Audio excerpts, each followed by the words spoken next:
Podcast. Pure FM. Pure FM. Snooze sur Pure FM.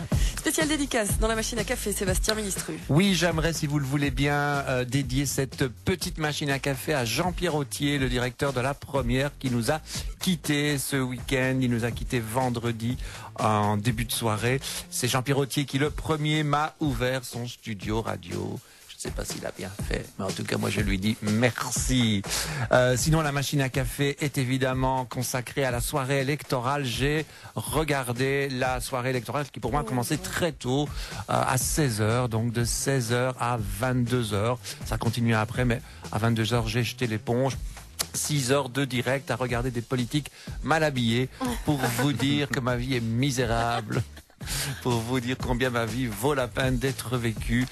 6 heures de direct rythmé quand même par des micro-siestes sur le canapé. Ça fait quand même du bien. À un moment donné, ils vous endorment quoi. Hein. Et à un moment donné, j'ai quand même rouvert à moitié les yeux et je me suis demandé, tiens, pourquoi mon notaire porte les lunettes de Moby? C'était Charles Michel. C'était Charles Michel qui ressemble de plus en plus à un notaire, en l'occurrence le mien, et qui ne peut absolument pas cacher qu'il sort d'un sketch de Richard Ruben, sauf s'il se tait, mais bon, c'était pas souvent. Question look, la palme du désespoir va à Benoît Ludgen, évidemment, qui a toujours les costumes les plus mal coupés de l'histoire du tissu. On est quand même plus loin du précipice, hein, c'est-à-dire de Bob l'éponge. Je crois que les costumes de Ludgen viennent de chez Tailleur Mikils. Vous voyez, 2 pour le prix de 1. Il est tellement sympa, allez, on s'en fout, quoi. Tout le reste rattrape.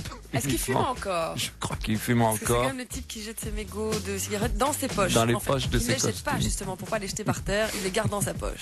Alors je sais pas si vous avez remarqué, mais moi je n'avais jamais vu ça. Je n'avais jamais remarqué que Willy de Meyer, le bourgmestre de Liège, ressemble autant à Coluche.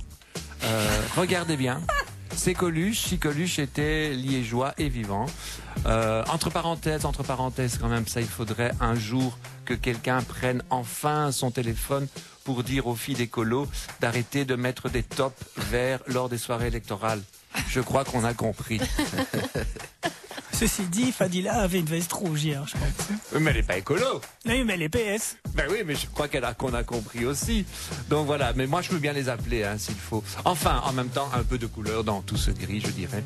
C'est ça. Du gris, encore du gris passe-partout, représenté par Jean-Marc Nollet et son look de pion. On a quand même toujours l'impression qu'il va nous demander de sortir nos copions.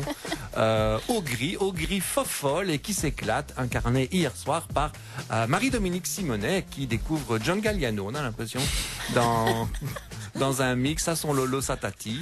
Un mix à son Lolo Satati fait de faux pieds de poule. Quand on s'approchait, c'était plus du tout du pied de poule. Et un foulard chamarré.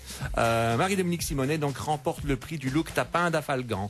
Enfin, palme de la coupe jeunesse, évidemment, c'est inchangé. C'est lui qui reste au top de cette compétition. C'est Elio Di Rupo, évidemment. L'homme qui, plus il vieillit, plus il attrape des cheveux noirs. Voilà, je ne sais pas comment il fait, mais il le fait. 6 heures à regarder tout ça, je peux vous dire qu'à un moment donné, je me suis dit, je vais m'acheter un petit Vogue. Pauvre chouchou, quoi. Hein, on donne de notre personne quand même pour faire ce métier. Oh, ça n'a pas dû être facile. Pas facile tous les jours. Pour moi. Sébastien Ministru, merci. Vous écoutez Pure FM. Podcast. www.purefm.be Purefm.be